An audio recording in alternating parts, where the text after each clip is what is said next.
Hello everyone, welcome to the channel. Today we'll be talking about metabolic acidosis and metabolic alkalosis. So when we're talking about acidosis or alkalosis, we're actually talking about acid-base disorders. So our body's primary extracellular buffer system is the carbonic acid bicarbonate system. So acid-base disorder is the homeostatic disturbance of hydrogen ion, which is maintained by the extracellular buffering and the hydrogen ion and bicarbonate regulation by the kidney and ventilatory regulation of carbon dioxide elimination. Where the carbon dioxide is the result of catabolic action, metabolism of carbohydrates, proteins, and lipids. So the changes in the plasma bicarbonate ion results in the metabolic acid-base disorders. So when the plasma bicarbonate ion is decreased, it causes metabolic acidosis, and when it's increased, it causes metabolic alkalosis. So when we kind of design the therapeutic course of action for a patient, we actually refer to the profile of blood gases such as carbon dioxide, which affects the pH of the blood, where the normal level of the pH is from 7.35 to 7.45, and the serum electrolytes such as sodium ion, chloride ion, and bicarbonate, which are really important to determine the serum anion gap. And we look into the medical history if the patient has taken any drugs such as diuretics. And of course, we look into the clinical conditions of the patient if they have an acute or chronic kidney failure or gastric drainage history. So metabolic acidosis is accompanied or characterized by elevated anion gap, the serum anion gap given by this formula, or decreased pH, where the pH is less than 7.35, and decreased bicarbonate ion. I think it's safe to conclude or generalize by saying that the metabolic acidosis can be caused generally by the presence of acid or loss of bicarbonate from our body. So presence of organic fluid in the extracellular fluid such as lactic acid and acids can increase the acid in our body. Diarrhea, which it's causes the loss of bicarbonate stores from our body. Also external pancreatic small bowel drainage can also lead to loss of bicarbonate.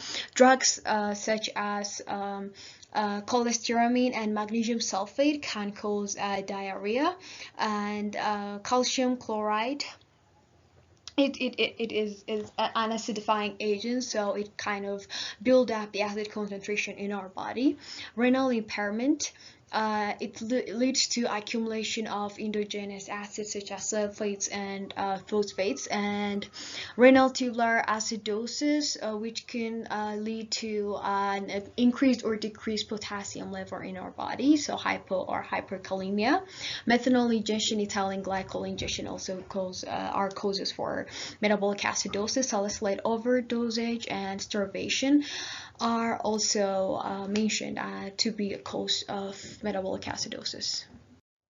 When we look into the clinical presentation of metabolic acidosis, we can first look into hyperventilation or capsular respiration, which is the characteristics of diabetic ketoacidosis, and it is respiring deeply and rapidly. Confusion, headache, vomiting, and lethargy can also be mentioned here. The major manifestation, however, in metabolic acidosis is bone demineralization, which causes rickets in children and osteomalacia and osteopenia in adults. In acute severe metabolic acidosis or acidemia, where the pH is less than 7.2, the cardiovascular system, the respiratory system, and central nervous system are involved, where increased heartbeat and long and deep breaths can be associated along with this case. The primary therapeutic course here is to treat underlying disorders that have caused or could potentially cause metabolic acidosis, and the other is diet modification, consuming plant-based protein or consuming fruits and vegetables. So increased intake of fruits and vegetables are associated with decreased acid load in the body. So to manage mild to moderate acidemia or acidosis, we use oral sodium bicarbonate or other alkali preparation, which eventually correct acidemia over days, 2 weeks, and the loading dose for bicarbonate is given by this formula, as you can see it on the screen. There are several types of metabolic acidosis, which we shall cover some other time.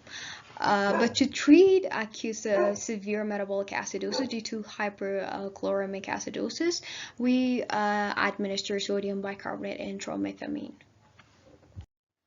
Contrary to metabolic acidosis, metabolic alkalosis is characterized by increased pH and increased bicarbonate ion.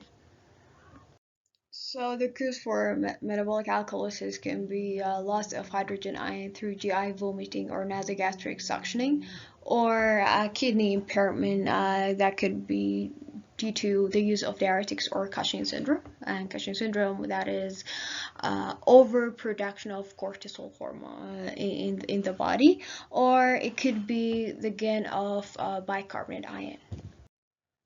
The clinical presentation includes confusion, tremor, tingling and numbness, seizures, and it could go to coma as well.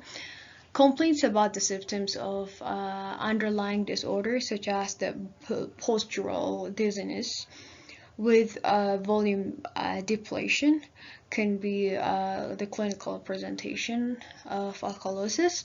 History of vomiting, gastric drainage, or diuretic use can also be a cardinal sign for the cause of metabolic alkalosis. In the case of severe alkalosis, where the pH is greater than 7.6, cardiac arrhythmias and neuromuscular irritability are associated with this one. So the treatment for metabolic alkalosis depends on whether the disorder is sodium chloride responsive or chloride resistant. For instance, in the case of chloride resistant disorder, potassium chloride can be administered 2 to 4 times a day. Here on the screen you can see the chart that helps us, or that considers different scenarios, and that helps us to take an appropriate course of action. That's all for today. Thanks for watching. See you next time.